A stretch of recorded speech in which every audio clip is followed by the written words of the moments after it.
All right, this is my first time doing something like this. Yeah, so this afternoon we'll be reading The Beauty of the Lake. This is a novella by Melynda Kiring. I met them at San Diego Comic Con not too long ago. In fact, like maybe about 2 years ago. Every year at San Diego Comic Con, I always run into them, and they usually have a booth selling their novellas. And I receive permission to read their book aloud on my stream. And thank you so much, Melinda. It is an honor to be reading The Beauty of the Lake on my stream. Okay, so we're actually going to go into this kind of blindly, and we're just going to go ahead and just start it off. All right, we have a dedication to the creepy, inspirational week and a half spent filming at Lake Arrowhead, California. Without that experience, this tale would have been a lot different. And if you're an indie author and you would like me to read your books on my stream, I'm more than happy to give you a fan read of your book. All right, let us start. The Beauty of the Lake. 1900. Clara Finney would never tell anyone her secret was egg whites. While the other girls' hair frizzed and wilted in the chill dampness of the days, the curls around her face were always perfect. She never used curling tongs, as other girls did these days, but only wore curl papers. Her hair, in its sweetly disordered mass of light brown waves, was part of her many charms.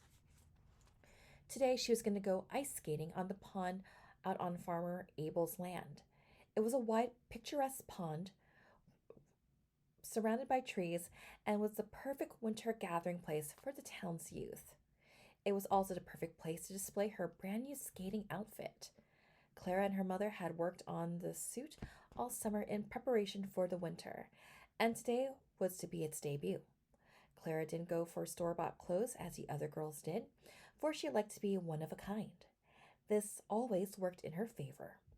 Her clothing, with its complete originality, was one of her many charms. Her three older brothers were already at the breakfast table when she came downstairs. They had the healthy appetite of growing puppies, and massive seconds and the thirds were the norm. Clara, in spite of her mother's pointed instance, merely had a small bowl of porridge and some applesauce, and a big cup of coffee to make her eyes sparkle.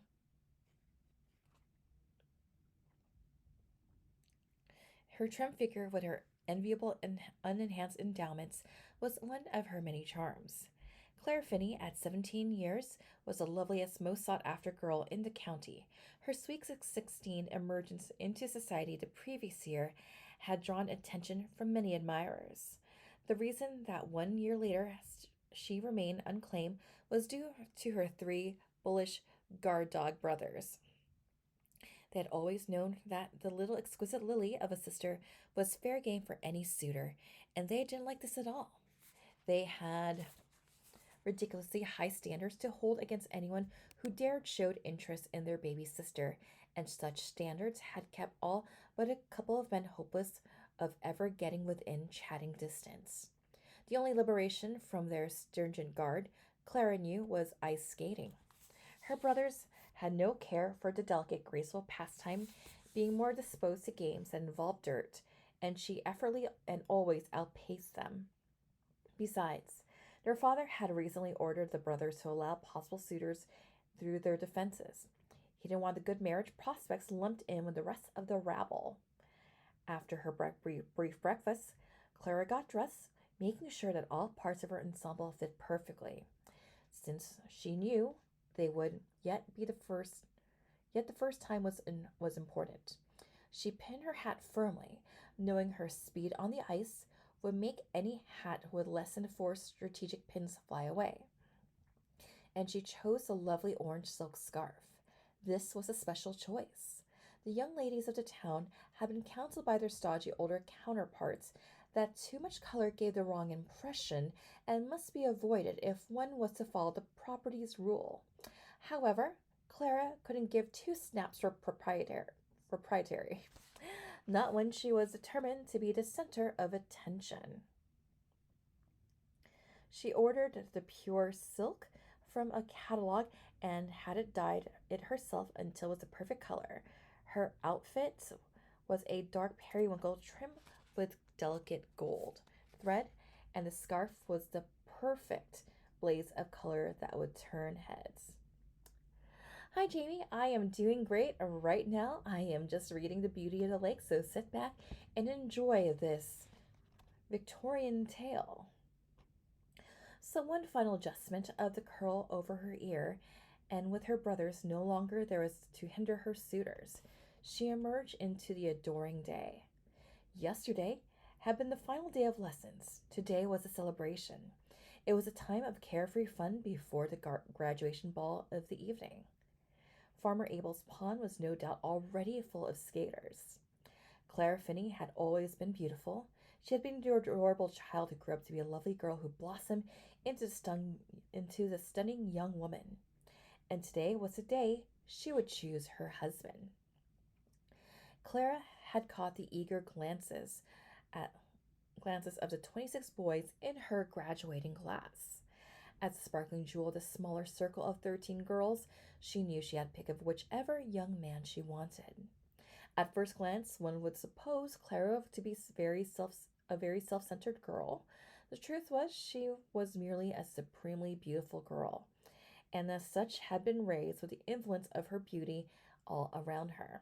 She had always been treated by us all as someone above the ordinary, and she grew up believing it, as everyone else did. It was the truth after all, and she was not a selfish person because of it. On the contrary, she was generally a kind, caring person, caring and generous, and one who had many real friends in spite of her beauty, not because of it.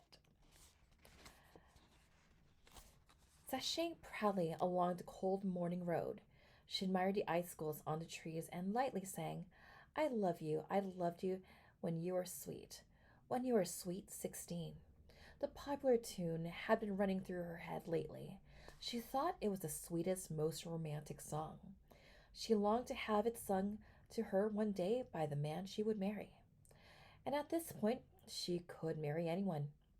She knew she was exactly what every man in the county wished for, and she knew she would be the perfect wife. Other girls were obvious, but less obvious charms could make alternate plans for themselves in the event that they weren't chosen for marriage right away. Clara had no such worries.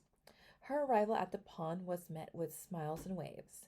She was she was immediately surrounded by boys, eager to be noticed by her now that they weren't in fear of her brothers. Clara had never in her life put her own ice skates on. Today was no exception. There was a moment of pause as she had to quickly decide her first partner. So many enthusiastic faces, yet she chose Oscar Rutherford, who was the most skilled twirler. With a glance back to shore and a smile that promised eventually to the boys not yet chosen, she skated gracefully away. The next hour would see her with skating with as many as 16 boys. With all of them, she was sweet and attentive, treating each as if he were the only one. This was a charm of hers, and she could make anyone feel comfortable. Finally, she needed to rest a while. She went over and joined a group of her girlfriends, and they chatted about important things. They talked about school, the latest hat from the city that was in a milliner's window, the commencement scrapbook, and how all their graduation cards were pasted on the same page, and the picnic they were planning Saturday after church. Their lives certainly changing now that they were women. Ermintrude Williams was planning to be a teacher after graduation, and they were curious about her pending 2 towns away and how she would manage. Esme Frost had an original poem printed in the latest edition of the Town Gazette. Maud Bean was busy planning on her piano recital next week. Margaret Crowley, as girls' class president, would deliver a speech at the ball tonight. At once, the talk stopped. All girls turned demure at the approach of someone, a young man. It was Milton Evers. He had, Clara noted, a terrified look of hope on his face. He held his arms slightly behind his back, concealing something. Clara had also recalled that he had been conspicuously absent from the crowd of men seeking to skate with her. Milton had been in love with Clara for years. Everyone knew it. He had been the first one to secretly break through the brick wall of her brothers to talk to her. He thought her to be the loveliest, most gracious girl he'd ever met, and he knew from the moment that he would love her as his ideal of perfection forever. All the girls, seeing what was about to occur, backed up, giving the room that such a private public event needed. Clara's heart leapt. This was it. The expression of sparkling surprise that she had practiced in the mirror since she was 10 and was about to put use. She faced him, her look of smiling curiosity utterly adorable. Milton, in front of Clara, seemed suddenly shy and embarrassed. He hesitated wistfully for a moment, as though considering something, but then with a smile, he moved past her and went to his knee before Maud. I was going to do this tonight, but I found I didn't want to wait. My dearest, dearest friend, will you now be my wife? Maud's hands flew to her mouth. With no hesitation, she breathed, Yes. Milton produced a small box from behind his back, opening it to reveal a lovely ring with a modest but sparkling diamond. With a shaking giggle, Maud removed her glove, and he put the ring on her finger. Moments later, Maud was surrounded by the other girls, accepting their congratulations and well wishings. Some of the boys who had seen what Milton was doing had skated over and began shaking his hands and clapping on the back. Somewhere, someone began a chorus of, For he's a jolly good fellow. No one paid attention to Clara. She felt the day collapse. All her planning, all her work to be the one person whom everyone had remembered today, was all for nothing. Maud was the talk of the day, and Maud would be the subject for the upcoming year. Her practiced expression of delight that she had so prepared to use for herself was now a desperate mask as she went to congratulate someone else. She embraced Maud, who was crying with happy shock, and wished her many blessings. This was all she could do. Clara flowed silently away from the noisy group. She felt like a bad person. The entire graduating class was buzzing about the new couple, happy and laughing, and she found herself unable to join them. It wasn't that she begrudged Maud this happiness. Heavens no. Clara knew well what was the center of attention felt like. It was having been so obviously denied what she had planned on and looked forward to since she was 7. Her picture-perfect romantic proposal in view of everyone. She felt her face go red with embarrassment at how she stood there, so smugly smiling, and when he was really coming to ask someone else. This sudden setback caused a dreadful flood of self-doubt. What if she was never asked? What if all these years spent being protected by her brothers had created such an untouchability that none of these boys would ever ask her? Her thoughts, while sadly melodramatic, were in this case of not far from the truth. Milton Evers had loved Clara so deeply that he would often turn to his childhood chum Maud for counsel. It was only quite recently that Milton had realized whom he actually loved. Clara, her casual pace along the ice quickening, gratefully didn't know this. No, she thought as tears blurred her sight. No, the notion was silly, wasn't it?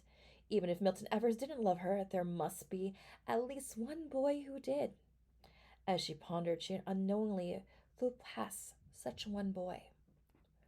Owen Cook was the eldest son of the neighboring farm, and he had been aware of Clara ever since they were small. By being aware, it meant he had gazed and thought about her practically every day for 8 years. He had loved her from afar, for she was impossible to get close to. But even if he could, there were many other men, all trying just as hard to get close to her wherever she went. And he knew she would most likely choose one richer, more handsome, or less dull than he was. He was no fool. He knew he was not the one for her. A girl such as Clara had the moon on a silver string and would certainly become the wife of a famous wealthy man. As a boy whose family couldn't quite afford to send him to college, he would put down roots here in town. Clara, he knew, would go far. So he contented himself with quietly loving her no matter her distance. Today had seen her come down the lane from the town to the pond. She always had a sparkle about her that could be noticed in any crowd.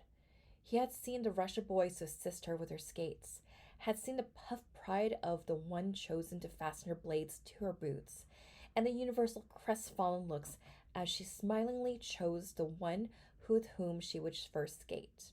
Yes, Owen saw her beauty, yet he saw more to her. He had observed her during the rare times when she wasn't surrounded by people. He saw how she adored flowers and little animals, and he saw her kindness to both. Once, at the library, he glanced at the stack of books she had been piling up on the table. Between Miss Bell's book for young ladies and The Prisoner of Zenda, which everyone's reading these days, there was a book of poems by Yeats. This was the moment Clara's prettiness became second in importance. Yeats' poetry was not exactly the coddling feminine writing that most girls would read. It had a deeper substance with its prevailing subjects of death, love, and nature. Surely Clara Finney was much more than her beauty. He now watched her skate away. Owen had seen her happy enough times to see how unhappy she was now. His first impulse was to hurry after her, yet he suspected that some time alone was what she needed the most. Clara was almost fully around the pond when she realized how stupid she would feel if she were to pass the ecstatic party of people. To do so would make her appear bad mannered and uncaring. But there was nowhere she could go. She would look equally stupid getting off the ice at one of the unused banks, tramping through the snowdrifts like an ox. Please, she prayed desperately. Where could she possibly go? At this anxious wish, she spied her escape. Between the bushes that grew at the beginning of the pond, she saw what looked like an avenue of escape. She knew no matter what, she would take it. She held her fur muff to her face for protection from the branches and skated through the evergreen leaves. She found herself on a stream about 6 feet wide, its slightly uneven surface winding gently across the white meadow. Clara realized this to be the stream that had created the skating pond. She had never bothered to wonder how the water had gotten there in the first place, and her sadness was tinged with thankfully distracting curiosity.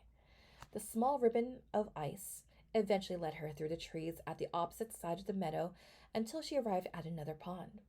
This one was large, its surface of smooth, very smooth light gray, with drifts of snow at its shore. There was no noise here, no crowd of people, no one at all. She wondered if anyone even knew about this place.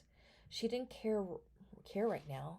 Solitude, a rare thing in her life, was most welcome now. This ice was so smooth, she nearly slipped a few times before she became used to it. But she soon began skating easily. The emotional overreaction that had capitulated her away from the crowd was strong.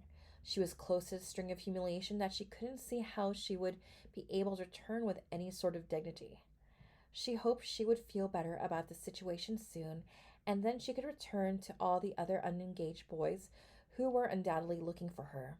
The sun was out now, and the quiet world around her was blindingly bright. She smiled.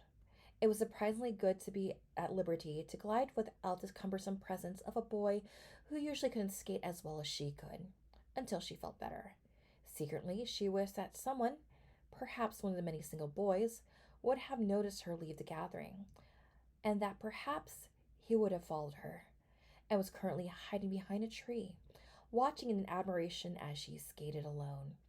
This was a nice thought, and she added a bit of elegance to her movements, in case anyone did happen to be gazing at her. She sailed around the ice, both arms held in graceful, wide attitudes of noble denying, well learned from her Dassault oratory lessons. for that was how free she felt. She began humming. In this new prevailing calm, she actually began thinking of what to give Maud as an engagement gift. She executed a skillful twirl. As she did, her scarf unraveled and floated off onto the wind. She was skating so fast she had to soar around the wide arc to retrieve it. This brought her out to the middle of the ice. At the moment, Clara had got a bad feeling. At that moment, Clara got a bad feeling. She looked down at the ice and her confidence flagged. She knew she was in a very dangerous position. She knew slowing down would be the worst thing she could do, so she pressed on, trying to work up back to speed. This, she immediately saw, was a mistake.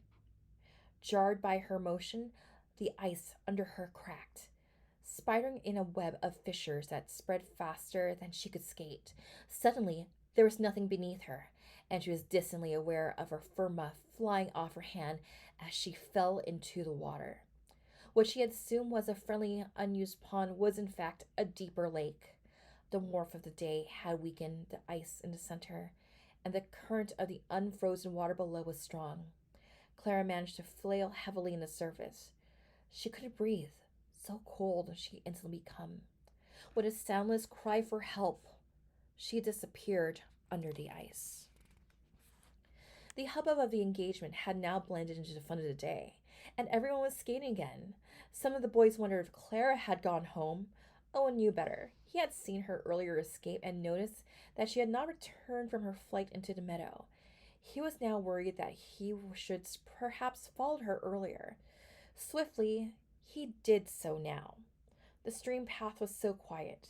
He immediately wondered what he was more worried about. Now he suspected that he would blunder into her place of happy escape. What would he say to her? Oh, I just thought I'd just come out here where no one ever goes just because. When he arrived at the lake, he saw no one. When he saw what looked like a small dead animal on the ice, then he saw a jagged hole in the middle of the lake. Oh, dear God, he said. He went out as far as he dared. The water from the cracks had made a lake glossy and slippery. He recognized a white lump of ice as Clara's fur muff. No. Dear God, no. Owen repeated this until he wasn't even aware that he spoke. There was no telling trail of water leading to where she would have gone after climbing out. He scanned the sharp center of the dark blue water, hoping for a glimpse of her gloves hanging onto the edge. But there was nothing. In one moment, the impossible became true. There was no doubt Clara was gone. He knew he was gone. He felt it.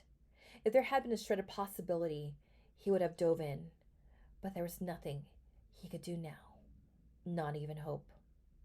Grief and shame. He had not followed her when he should have. He would surely have saved her had he followed her. Had he been there. Pain at the unreasonable, until gentle, manly notion of leaving her alone out there. With a numbing ache of sorrowful dread in his stomach, he skated as far as he could, falling once and scrambling back to the main pond. He flew over to the main farmhouse and told Farmer Abel. After that, things were a blur. Farmer Abel collared several of the men and told them what he knew. And then he went out to announce to everyone else that if it was a good idea if everyone went on home now. Arriving at the silence of the other lake, the search was as fruitless as Owen knew it would be. The lake was deep enough that the body would be far below. The ice-covered fur muff was hooked with a branch, and once it was retrieved, all the men stood looking at it. It was all that was left of Clara.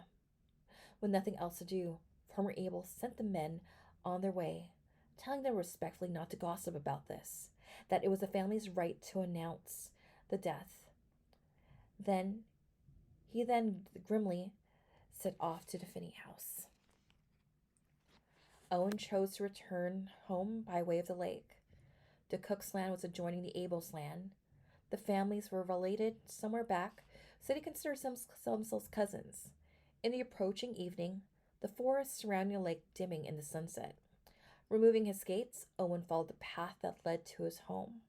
The area, while trampled, had resumed its calm. It was utterly terrible to think that the lovely body of Clara was somewhere under this very ice, so close yet unreachable. As he gazed at the dull gray expanse, he noticed something. Just at the edge of the lake, a delicate wisp of orange silk bunched damply in a large clump of slush. Pulling it carefully free, he looked at it for a long while. The early evening sky was painted with the varied color of the scarf. Overcome, Owen sat on the shore beside the shining ice. The tears that could finally fall were hot on his face. "Well, sweetheart," he said to the sky, "turns out you were the belle of the ball anyway." The town was numb with sadness. Clara's death was mourned by all. Her graduating class joined together to remember this beautiful classmate, and every event before and immediately after commencement was dedicated to her.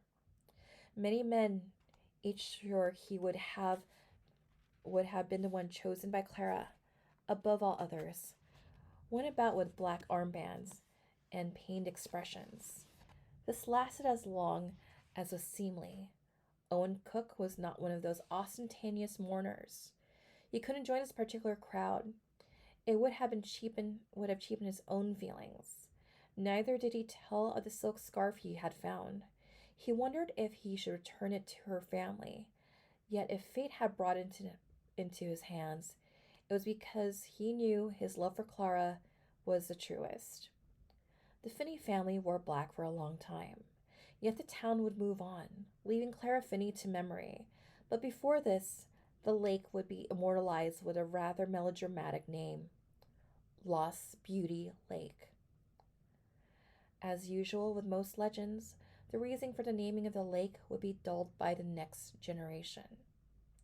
In spite of the loss of one of its most beautiful, the town continued to exist. Maud's engagement was embraced with surprising enthusiasm.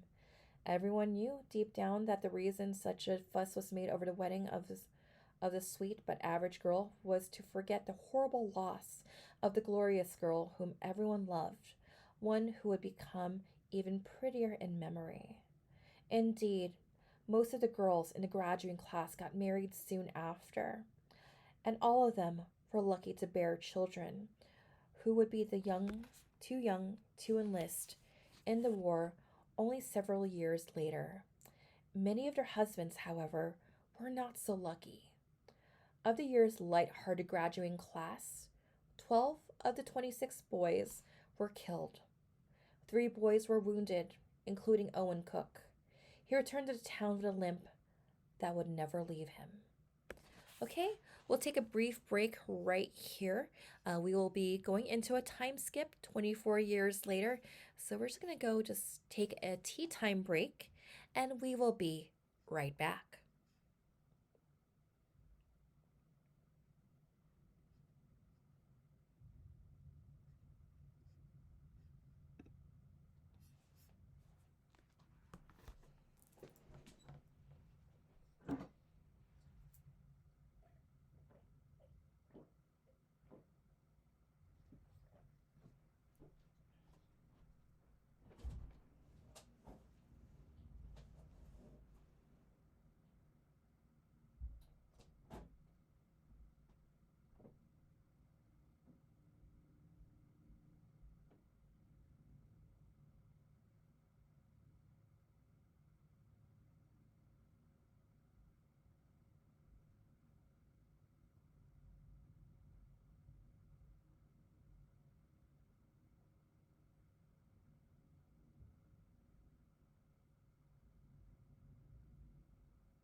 Okay, I have returned after having a cup of, I believe this is elderberry tea with some honey in it.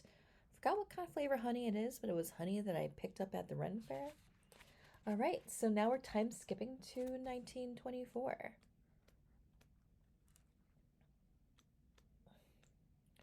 Just get to my page here. Again, we are reading the novella "The Beauty of the Lake" by excuse me, Melynda Kiring, and now we're going to go ahead and head right into the next chapter. 1924. The world had changed. It was eager to forget the past decade and move on to whatever the price they had paid that had bought them. For many, it was a time to celebrate in the new metropolitan fashion. For others, it was a return to a calm life, back into the country towns that reared them. When old farmer Abel died, his family was eager to get rid of the lake where that poor pretty girl had died. As Owen Cook had a sentimental attachment to the lake, and since their properties were adjoining, he purchased the land. The only connection to the properties was the winding stream that crossed the field. Doris Cook loved her short hair. The day her mother cut her bothersome tresses off was a day of liberation. Her long hair had always been too straight to style, even with the curl papers her mother had always made her wear. Now, with her hair bobbed, its straightness worked in fashion's favor. No more curl papers for her, and she looked more like the women in the flickers. Doris's father was Owen's younger brother William. Whereas Owen had come home crippled, Will had returned with only exciting stories. Of course, his stories could never compare to Owen's, and were some folks who didn't really believe him. After all, William hadn't come back wounded.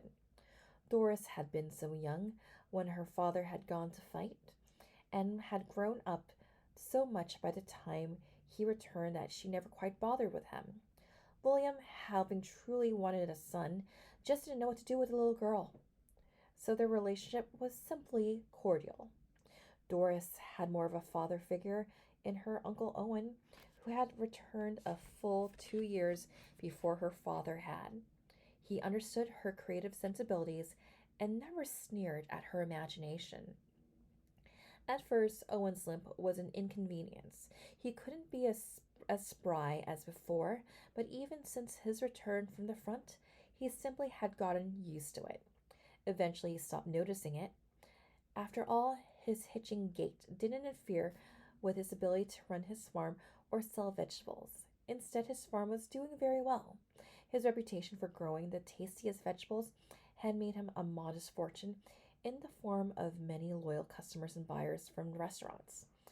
Also, his honored status as a wounded hero of the war helped more than a little. As much as it helped him, however, he knew it definitely labeled him as odd, and that the only emotion he would thereafter inspire in women would be vaguely interested pity. Sometimes this made him sad, but it normally made him made a little difference. It was just a constant reminder he had survived something dreadful. Well, constant in all things except skating. He found to his delight that on the ice he was swift as he ever was, and if no one was around to know better, his bum leg was just fine.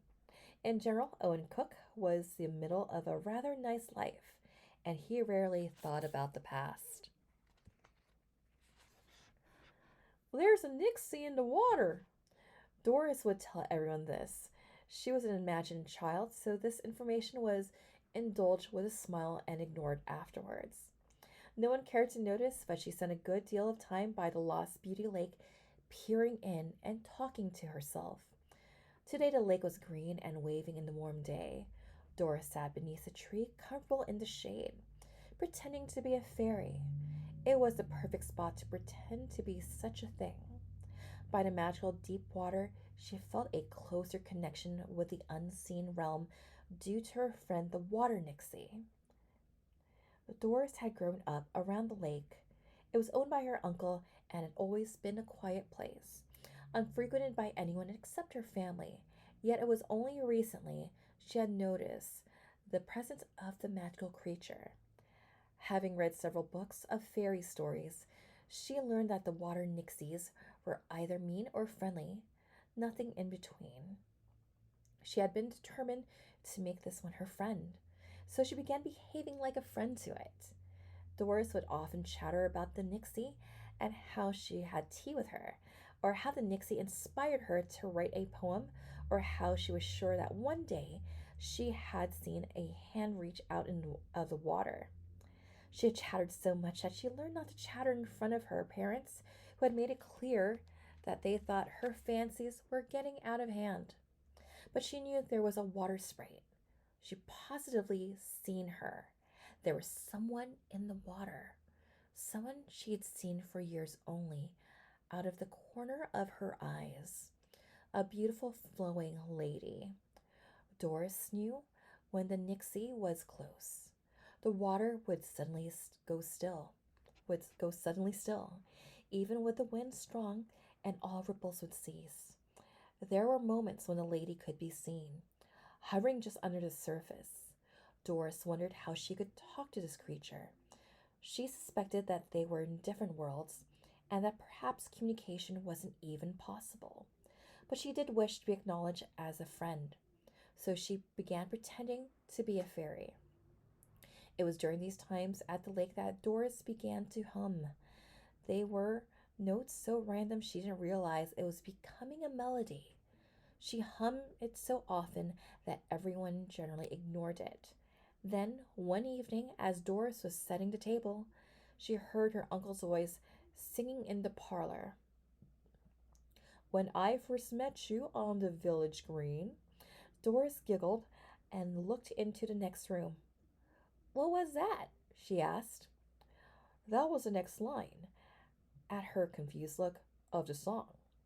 What song? The song you were humming, Owen began.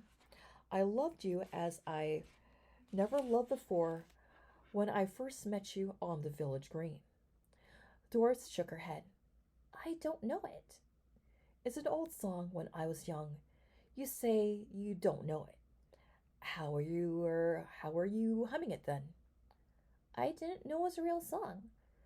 Doris peered quickly behind her to make sure her mother didn't hear her from the kitchen. I call it my Nixie song. I'm always humming it when I go to the lake.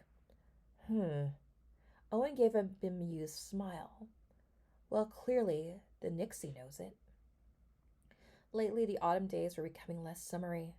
As the days grew chill, Doris' little fairy teas on the bank of the lake turned into hot soup in the thermos. Her clothes became warmer too. As she needed things, she would pull sweaters and hats from her family's cedar chest. Currently, she was searching for her knitted cap, the one with the cute little pom-pom on top. Her mother had made it for her last year, and she knew it had been packed away with all the family winter things. She searched a chest in her parents' room, but it wasn't in there. She checked the one in the sewing room. Still nothing. Then she checked the chest in the spare room. Aha! There it was. She was about to close the lid when she noticed the folded uniforms. They belonged to her father and uncle. She suspected she wasn't really supposed to touch them, but could see no actual harm in it, so she did it anyway. They were folded neatly, so she admired the patches sewn into the breast pockets. Then she wanted to look closely at her uncle's uniform to see the hole where he had been shot, so she carefully pulled it free. As she did, she saw an orange square of the fabric tucked into the coat pocket. It was a long silk scarf. Her eyes widened at the color.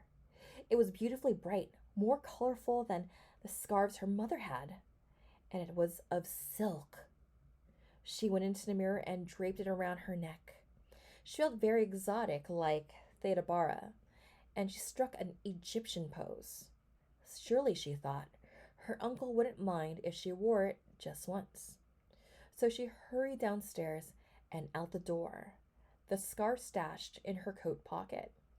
Once outside, she unfurled the probably forbidden article, tied it around her neck, and set off to keep her regular appointment at the lake. The path was lovely with sun and shadows. The last of summer still clung.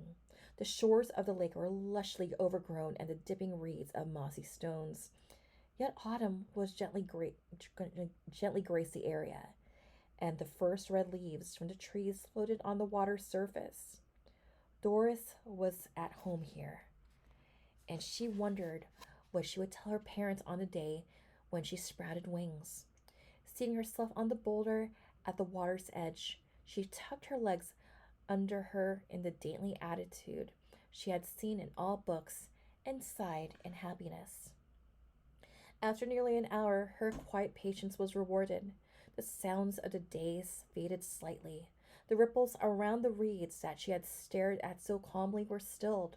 She felt a chill go up her back, even though the warmth of the even through the warmth of the day. She had learned not to really look directly at anything. The Nixie, like most other fairy folk, only show themselves indirectly. So she continued to look at the reeds. If she was lucky, she would glimpse her friend. However, something else happened. In the water directly in front of her, she saw something. It was a bright color that shouldn't be in the water. A lovely purplish blue. Oh my goodness, Doris thought excitedly. The vibrant color filled the area like an underwater smoke, yet it was substantial even though it did not even sorry. The vibrant color filled the area like an underwater smoke, yet it was substantial enough to not dissipate. Doris leaned in forward, trying not to even blink, sure that if she did, all of this would disappear. But it didn't disappear. In fact, the color seemed to grow brighter, hovering nearer to the surface. Hello? Doris whispered. The wavering color was now so substantial as to be opaque. It could have been an actual piece of cloth floating there. You can come up here if you want, Doris softly said with a smile. The water was uncannily still, and something tugged firmly on the bright orange scarf. Doris nearly pitched forward, but quickly braced herself on the boulder with her hands. The shock of the tug brought her out of her delicate trance. Nothing had come out of the water, but something had definitely. Then came a second tug, harder, and so sudden the girl lost her grip on the rock and fell into the water. The shallow water was warm and slimy with moss. Doris panicked, for there was nothing to brace against. All thoughts of her magical kinship with the fairy realm flew from her mind as she remembered warnings about leeches. The scarf around her neck tightened as it was again yanked, but this time it didn't let up. She was undeniably being pulled. She flailed frantically in the water. With a sob, she tugged back until the force that was pulling let go, and she splashed back against the sloping bank. Doris heaved herself up into the water, indistantly aware of the mud, and ran sloshing shoes up the path without a backward look. She walked, and she began to cry at this betrayal. How could the Nixie do something so mean? How hadn't she spent the summer with it, talking to it? Why had she been attacked? She was its friend. But she thought, was it ever her friend? She squeezed the water from the silk scarf, rolled it up, put it in her skirt pocket. Miraculously, it had not been snagged on those roots in the water. She would need to wash it carefully before secretly replacing it. Finally arriving home before her mother could scold her for tracking dirt, Doris rushed to the study. Her uncle was standing at the bookshelf, and she ran up to him and threw her arms around him. He could feel her trembling. He saw that she was covered in mud. Here, what's the matter? When she didn't respond, he knelt down. Dory, honey, what's wrong? Doris looked at him. The Nixie, all the colorful girlish creativity that she had devoted to the recent days now turned gray. Her expression changed to think of an older person. I don't think she's nice anymore. Owen thereafter noticed a change in his niece. Without the Nixie, Doris was no longer eager to speak of fairies or magic. She no longer floated around the house, but instead began to cultivate more practical, reality based interest. Her parents were thankful at the assumed passing of an irritatingly phase of their daughter's life, but Owen missed it. Okay, gonna take a brief break right now before we go into our next chapter. We are going into the year 1927, and we will be right back.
All right, I have returned, and now we're going to go into the chapter 1927.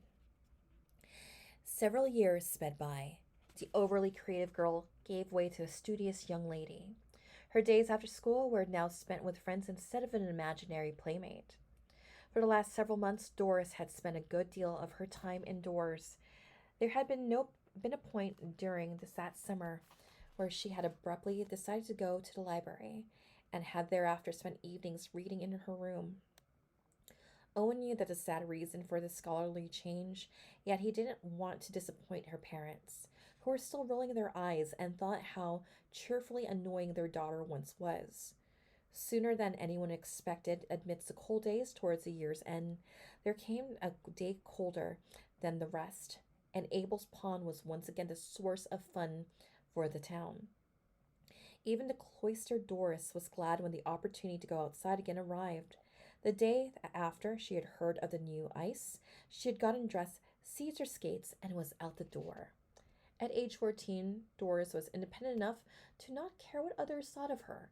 She was dressed purely for warmth, with her thick sweater, a thick knitted cloche, and wool stockings. However, with a little inkling of future vanity, she had pulled two strands of hair into little spit curls over her ears and sported a lovely long orange scarf that had she had again taken from the cedar chest. Along with the childhood memories of the Nixie, the event regarding the scarf had dimmed into a story that she was almost sure she'd made up. It was early enough in the day that the pond was empty of skaters.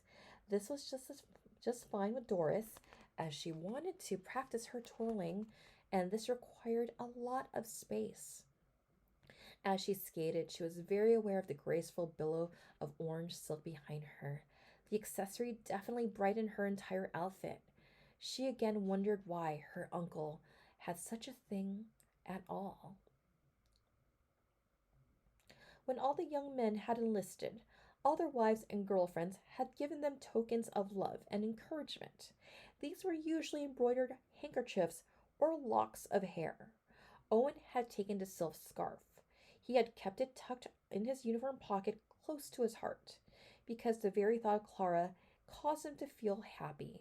Whereas other men were hoping to return to someone back home, Owen knew that if he was fated to die, he would be closer to her and perhaps even see her again. This thought gave him courage enough to do whatever was required of him. Enjoying the wind against her face, Doris was happy to stretch her outside legs again. She was just beginning to pretend she was in an ethereal ice fairy. When the town clock struck 2, this was the hour when the older teenagers were released from their lessons on Fridays. Naturally, they came flocking to the pond, and in no time the ice was crowded and noisy. She frowned at the intrusion. She liked having the whole pond to herself. Now all the twirling space was taken up by groups of boys, racing and couples gliding. She huffily wondered at how all the older girls could be having any fun at all with all those stupid boys hanging all over them. But there was nowhere else she could go to escape the irritating crowd. Oh, wait, there was. As she ran to the far side of the pond, she quickly swerved down the little hidden ice lane between the bushes. Following the winding stream across the icy meadow, she arrived at her family's lake. At least, this was private. There was a moment's hesitation before she stepped out onto the lake. This was the first time she had returned to this place since the incident with the Nixie. But reason and unwillingness to return to the crowded pond quickly took over. The Nixie was in the water. The water was now ice. She was safe. She knew better than to go too far out, as with most large ponds. The ice was usually dangerously thin at the lake's center. However, the border of the water was frozen good and solid, so she twirled as best as she could close to shore. By the time she had gone around the entire lake 3 times, she needed to rest. So she slowed down to catch her breath. What she didn't realize was she had unconsciously begun to hum.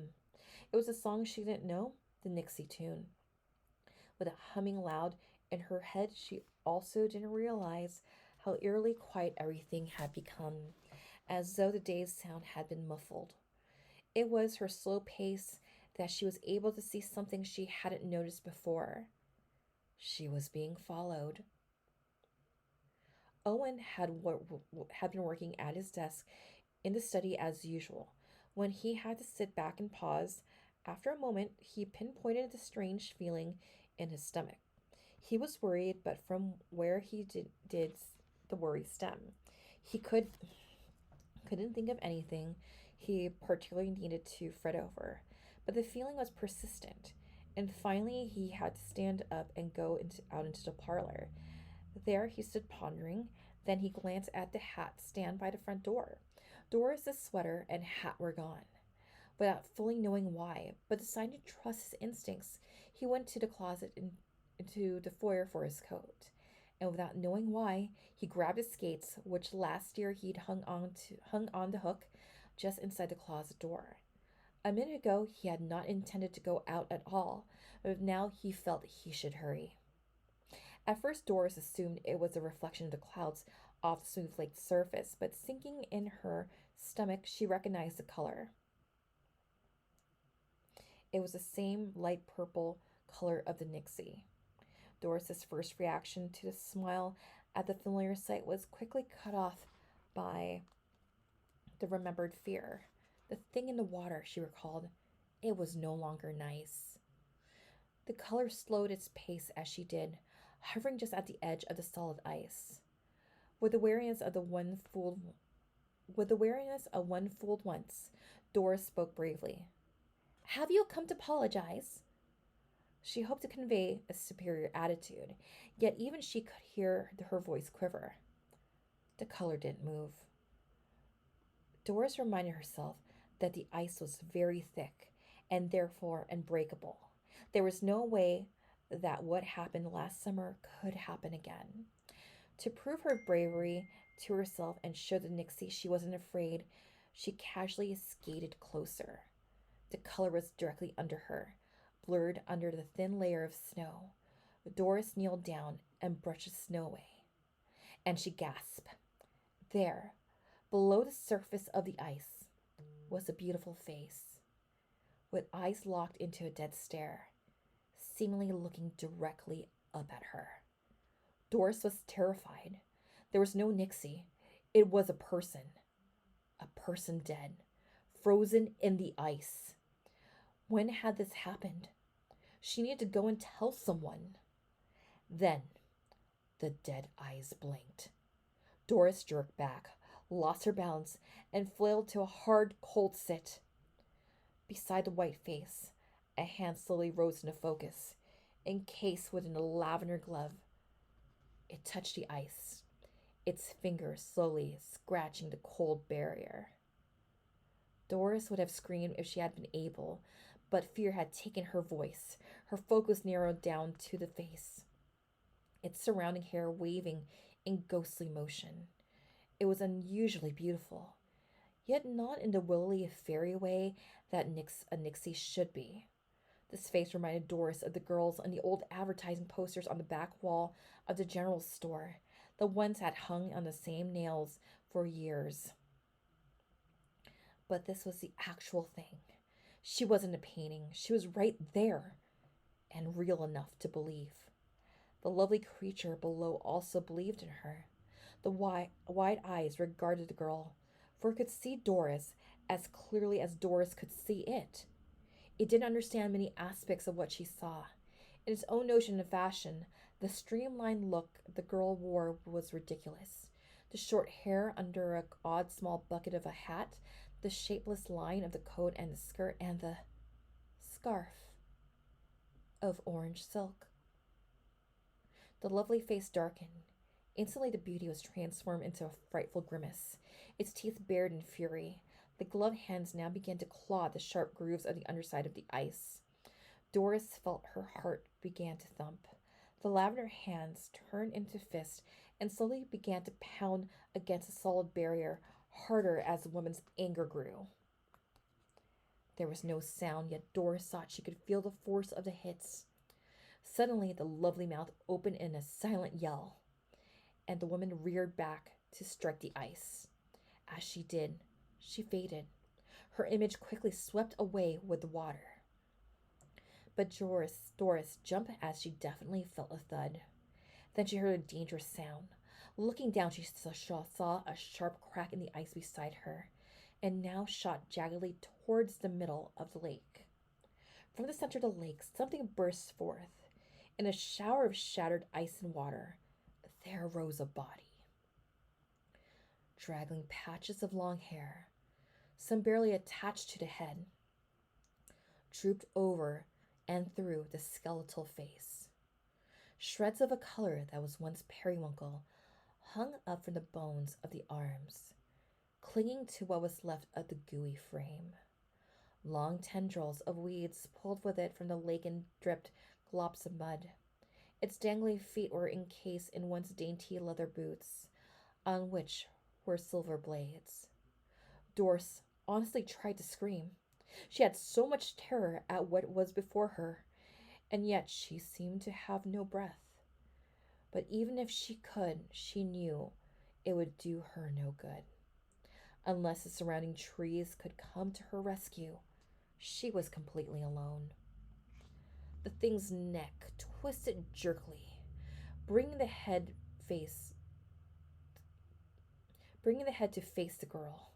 The eyeless eyes saw Doris. With a horrid arcane will, it began to float towards her. Doris wrenched herself free of the helpless freeze and scrambled to her feet. She began to skate as fast as she could around the lake. The thing, Its dead gaze trained on the fluttering bright orange began to move after it. The tips of the skates dragged deadly over the ice. Doris careened down the only way of escape, the stream that led across the field. The panic gasp of the furious scraping of her ice skate blades were the only sounds in the bright, cheery day. Taking the first bend in the stream clumsily, she stumbled upon to her knees. Distantly aware that she had torn a hole in the knee of one of her favorite gray wool stockings, she scrabbled to rise. As she did, she caught sight of the sickening thing that followed her. The thawing body had never expected to move again. Now it was moving. It did so as best it could. Doris huffed desperately up to speed, the corpse floating after her. Oddly, the corpse also kept its path of ice, even though it could have bypassed and reached her directly through the snowy field. This was confusing, yet Doris didn't question the advantage. The reason the body was following a distant memory. The ice path was familiar to it. It knew where it led. There was no notion of time having passed. It was the same winter day, long ago.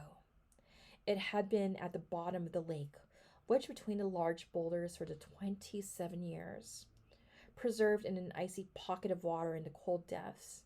The body had retained itself somewhat, but not at all well. The awful shock of the life had re-entered it. It had pulled itself free. There wasn't life enough in the body to call it life, but there was a longing that was fierce enough to bring the body back to this point. This force had always been there, just under the surface of the water.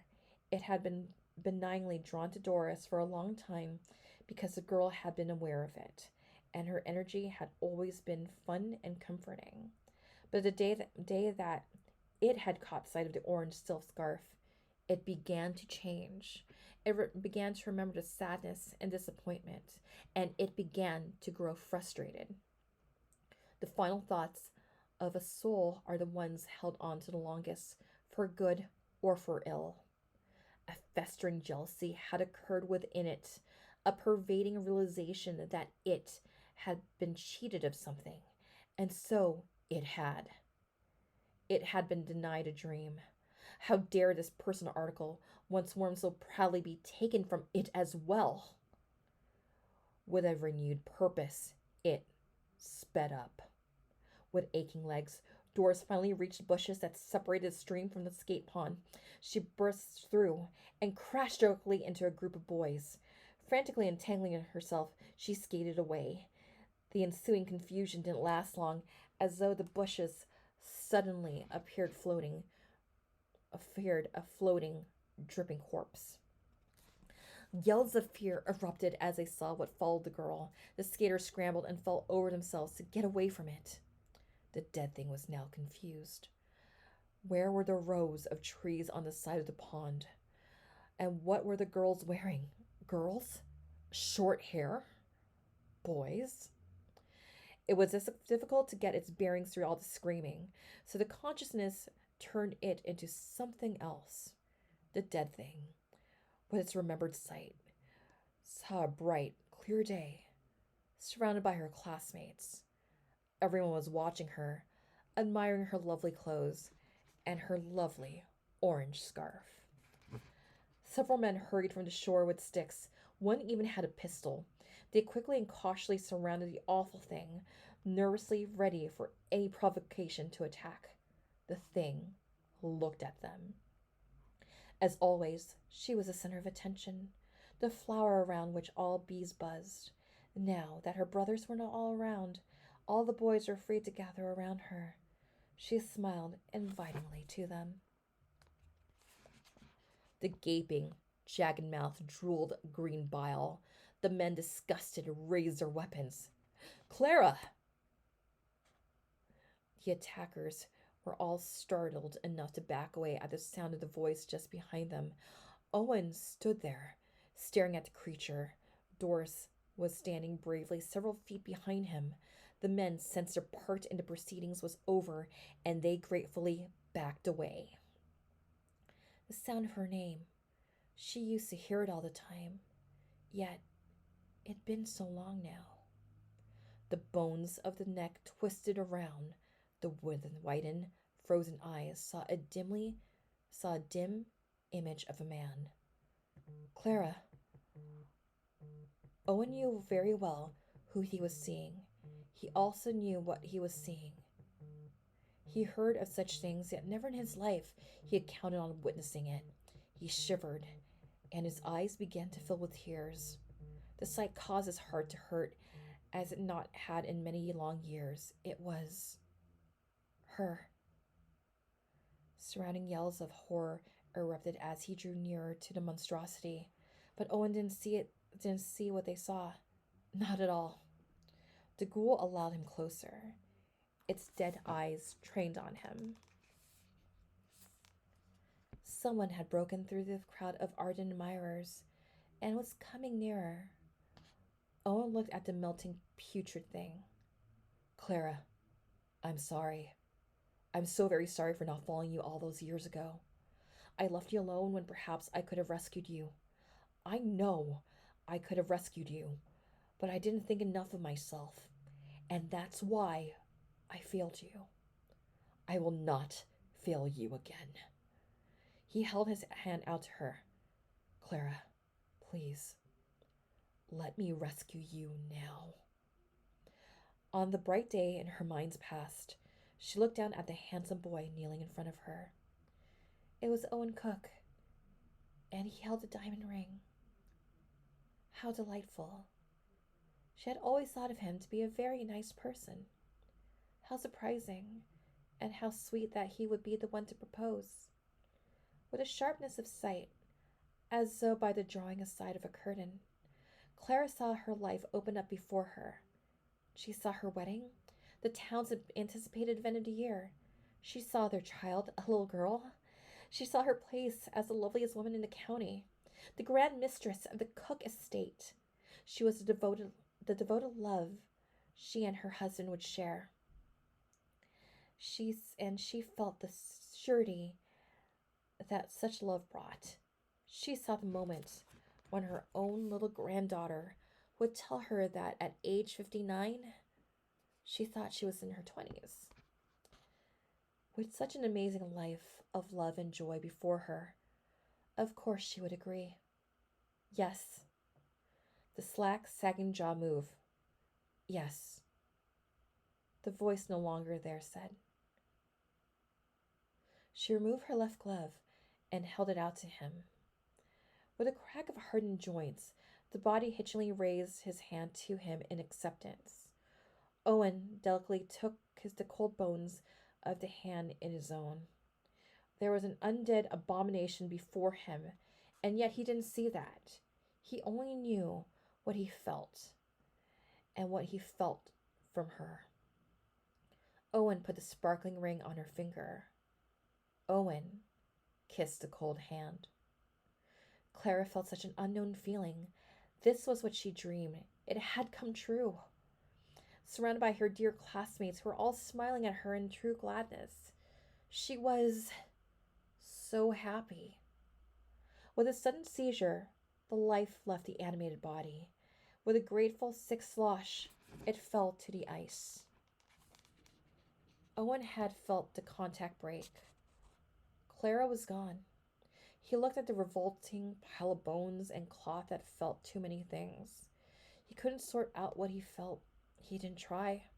The feelings that had passed between them were real. The awful miracle that he just experienced was seared into his soul. Everyone on the pond was quiet. No one moved. It was impossible to look away from such a heartbreaking sight. No one had expected this of the quiet day. Doris was struck to her very heart by the tragic sadness of what she had just seen. She had no idea that there had been so much she hadn't known about her poor, poor uncle. Whatever this had all been, it was apparently resolved to some sort of mystic satisfaction. There was only one thing she knew. Her Uncle Owen was definitely strange.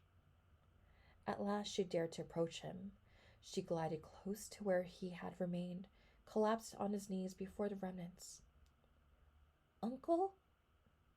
He didn't look up. She spoke again. Where are we going to bury her? At this, Owen looked up. He knew the very place. The Abel family wanted nothing more to have than odious thing off the property. The family refused to believe such a sacrilegious thing could be said of their dearly remembered girl. And they refused to have anything to do with the situation. For these angry, dismissive attitudes, Owen was grateful. The undertaker was indulgent, as was a stone mason when he was requested to create a small headstone that read, Clara Cook, beloved wife. The grave was beside the hidden lake where she had died.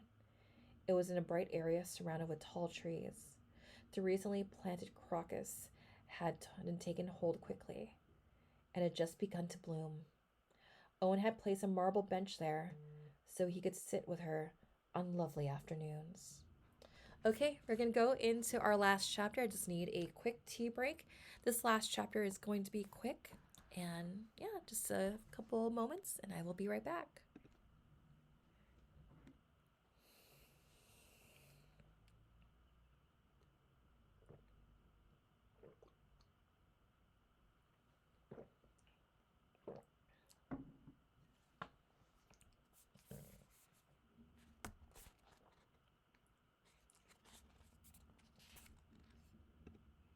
All right, we are back, and we're going to go ahead to 1929. The sudden drop in temperature had frozen the lake overnight. Owen and Doris had been skating all morning around the solid perimeter, enjoying the sharp, cool day. Doris wore her usual warm coat and hat, but she also wore her new peacock blue scarf. She liked it because it was of a color that no one else wore, and it was always flowed in an eye-catching, ghost-like way behind her. On occasion, her uncle would allow her to wear the orange scarf, but Doris knew that particular color would always belong to someone else. Whereas the rest of the family thought Owen was delusional, Doris was the only one who knew why he did what he did. She alone agreed with his decision to have the grave of what everyone said was a monstrosity on their land, and had to keep their mouths shut when her parents spoke angrily of their brother's ridiculous, sentimental expenditures.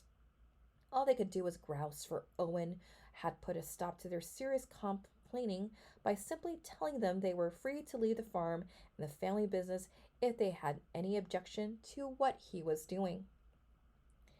Hearing the town clock distantly chime noon, Doris hurried back to the land.